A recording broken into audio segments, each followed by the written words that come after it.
Halo Miss, selamat siang. Nah, siang ini saya akan memperkenalkan nama saya Zeslina Veronica dari 12 Akuntansi.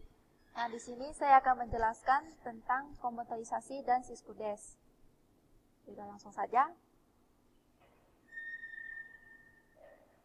Nah, apa itu komputerisasi dan Siskudes? Yang pertama yaitu sistem komputerisasi merupakan sistem akuntansi yang prosesnya dilakukan menggunakan komputer sebagai teknologi untuk menjalankan aplikasi. Nah, komputerisasi ini juga untuk mengelola transaksi akuntansi dan sekaligus untuk menghasilkan laporan keuangan sehingga sebuah perusahaan itu mampu instansi seperti pemerintah desa. Nah, seperti contohnya itu perkembangan teknologi ini biasa semakin pesat untuk memunculkan suatu era yang disebut era komputerisasi. Nah, keinginan ini untuk menyelesaikan suatu pekerjaan lebih cepat, efektif, serta akurat menjadi pendorong utama terjadinya perkembangan teknologi, khususnya contohnya dalam bidang komputer. Nah, ini biasanya tidak dapat dipikirkan di dalam segalanya, baik bidang industri maupun pedagang. Nah, pemerintah dan lain-lainnya hampir sama dengan menggunakan komputer. Dalam sebagian besar kegiatannya, hal yang inilah yang disebabkan komputerisasi. Oleh karena itu, pemahaman mengenai komputerisasi ini harus ada di dalam setiap elemen, baik para pekerja maupun belajar. Seperti itu komputerisasinya. Lalu Siskudes. Siskudes atau aplikasi keuangan desa adalah sebuah aplikasi pengelolaan keuangan desa yang dikembangkan oleh Badan Pengawasan Keuangan dengan Pembangunan atau BPKP dalam rangka meningkatkan kualitas tata kelolaan keuangan desa. Nah, aplikasi Siskudes ini pada mulanya diterapkan pada tahun 2015 dengan didukung oleh Surat Menteri Dalam Negeri nomor 143/8350/PPD atau tanggal dari 27 November 2015. Hal ini aplikasi pengelolaan keuangan desa dan surat KPK nomor sekian pada tanggal 31 Agustus 2016 tentang himbauan terkait pengelolaan keuangan desa atau dana desa. Nah, biasa aplikasi Siskudes ini pada pengacunya peraturan pengelolaan keuangan desa yang berlakunya saat itu, yaitu Permendagri nomor 113 tahun 2014 itu biasa tentang pengelolaan keuangan desa. Nah, itulah pengertian Siskudes. Selanjutnya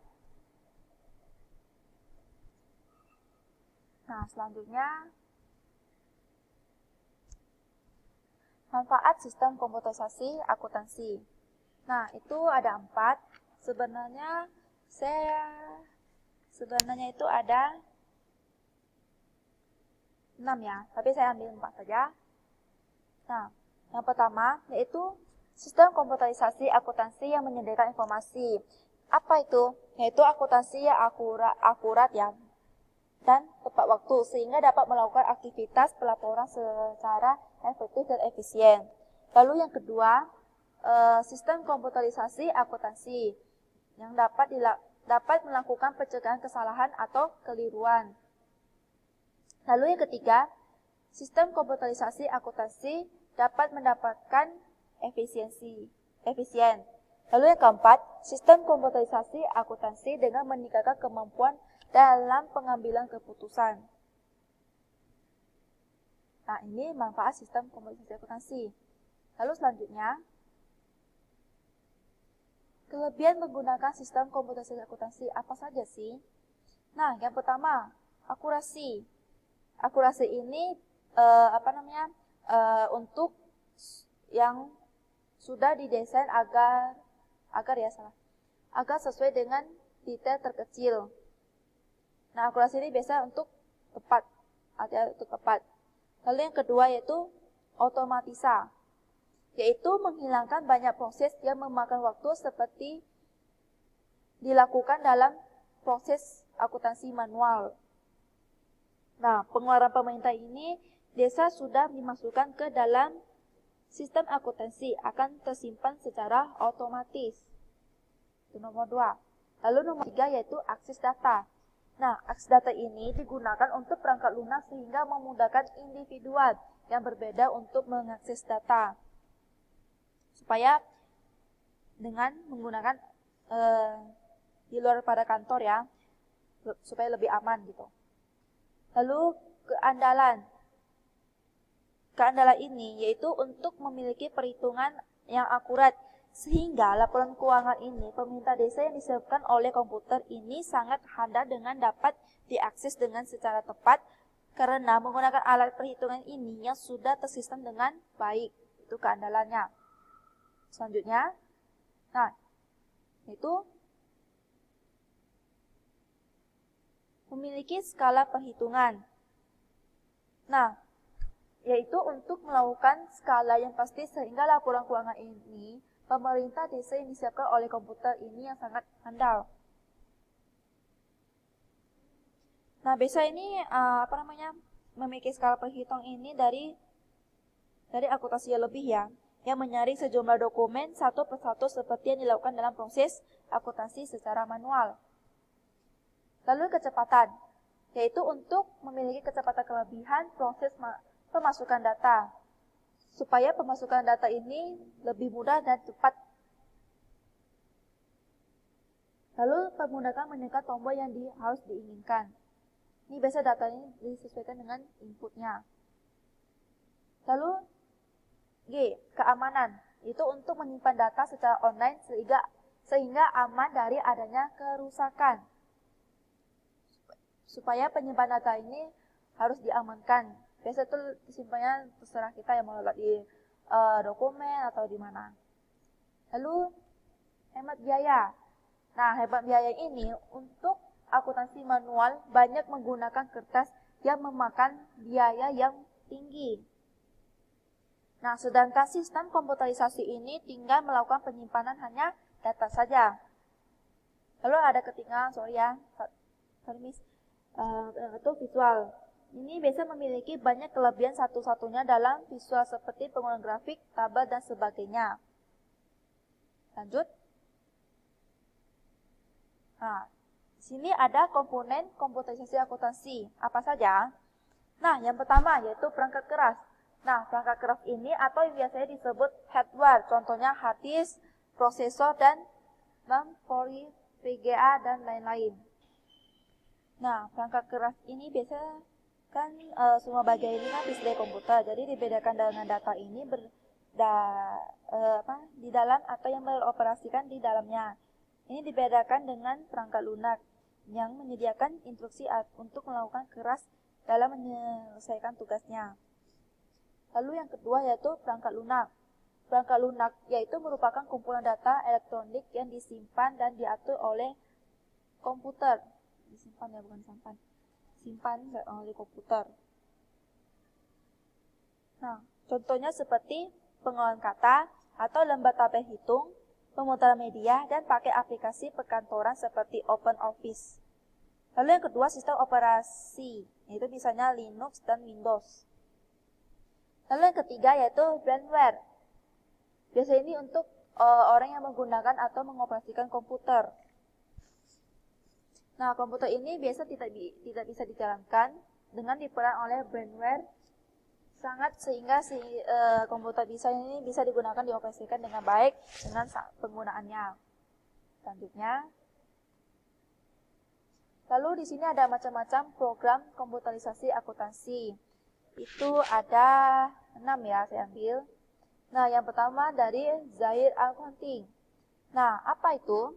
Yaitu aplikasi yang dapat untuk proses perusahaan maupun instansi pemerintah. Zahir Accounting ini biasanya merupakan program aplikasi menggunakan bahasa Indonesia sehingga mudah dipahami dan dioperasikan.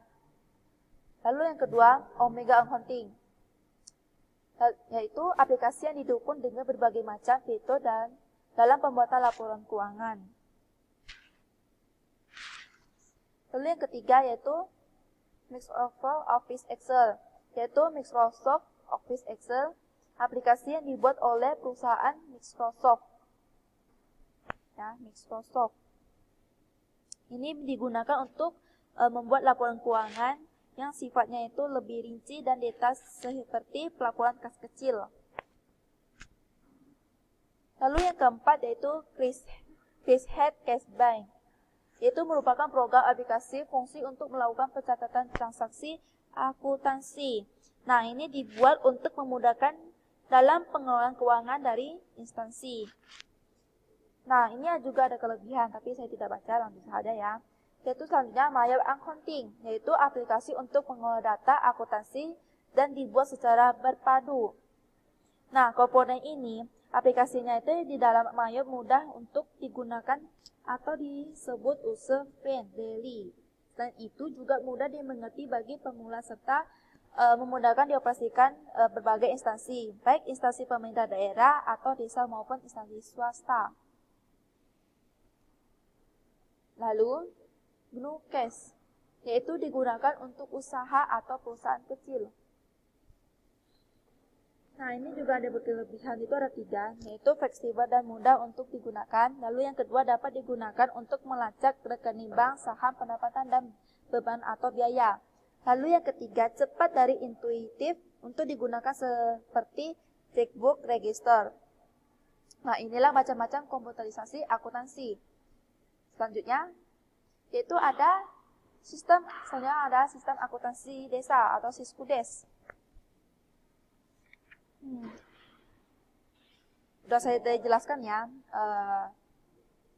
Siskudes itu barang publik dan uang yang sangat dibutuhkan untuk membiayai banyak kebutuhan dan kegiatan desa.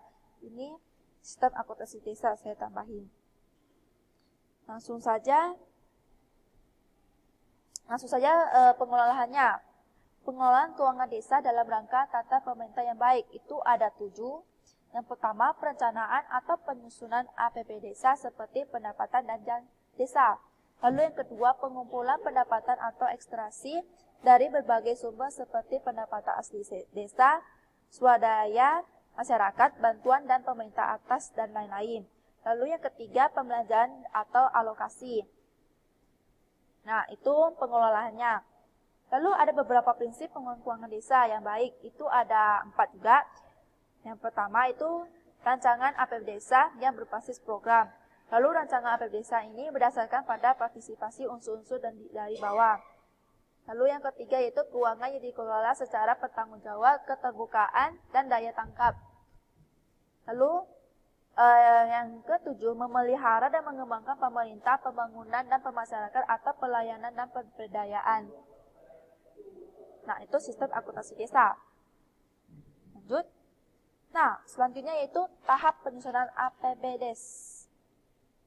Nah, yang pertama yaitu perencanaan program desa. Itu ada 8. Yang pertama, adanya partisipasi masyarakat dengan cara musyawarah dengan desa.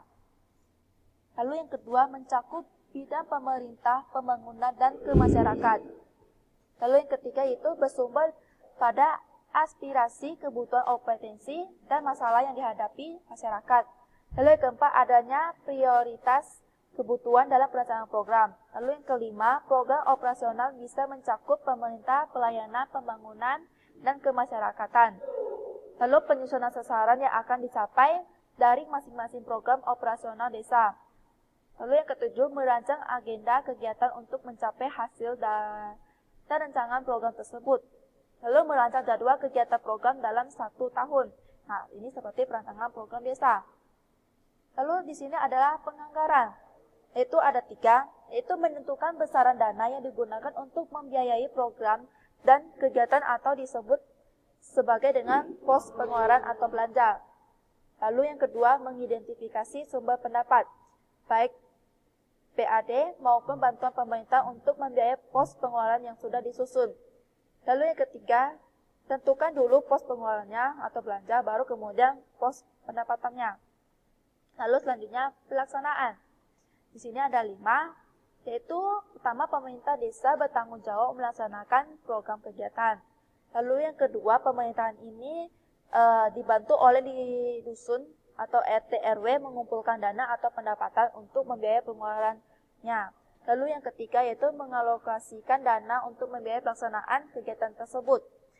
Lalu yang keempat, Kades atau Lurah, yaitu merupakan koordinasi dan pengawasan terhadap jalannya kegiatan pemerintah, kemasyarakatan, dan pembangunan. Lalu yang kelima, yaitu masyarakat ikut menyumbangkan tenaga dana, dan ikut berpartisipasi mengawasi jalannya pelaksanaan kegiatan tersebut. Selanjutnya,